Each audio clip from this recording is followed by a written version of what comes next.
കാഞ്ഞങ്ങാട് നഗരസഭയിൽ 2025-30 വർഷത്തേക്കുള്ള ഭരണസമിതി നിലവിൽ വന്നു. പുതുതായി തെരഞ്ഞെടുക്കപ്പെട്ട 47 അംഗങ്ങളും MP, MLA അടക്കമുള്ളവരെ സാക്ഷിയാക്കി സത്യപ്രതിജ്ഞ ചെയ്ത് സ്ഥാനമേറ്റു. This news sponsored by Forever for everyone. Shobhika Weddings, Big Mall, Kanyanad, Kozhikode, Koilandi and Kutyadi.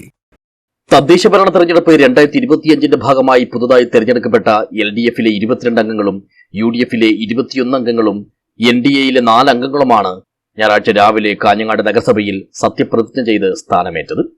Returning ഓഫീസർമാരായ TT Surendran, R Rohin Raj KAS, election registration ഓഫീസറും നഗരസഭാ സെക്രട്ടറിയുമായ MK ഷിബു എന്നിവർ ചടങ്ങ് നിയന്ത്രിച്ചു. മുതിർന്ന അംഗം PV ചന്ദ്രനാണ് ആദ്യം സത്യപ്രതിജ്ഞ ചെയ്തത്. തുടർന്ന് ഇദ്ദേഹം മറ്റുള്ളവർക്ക് സത്യവാചകം ചൊല്ലിക്കൊടുത്തു.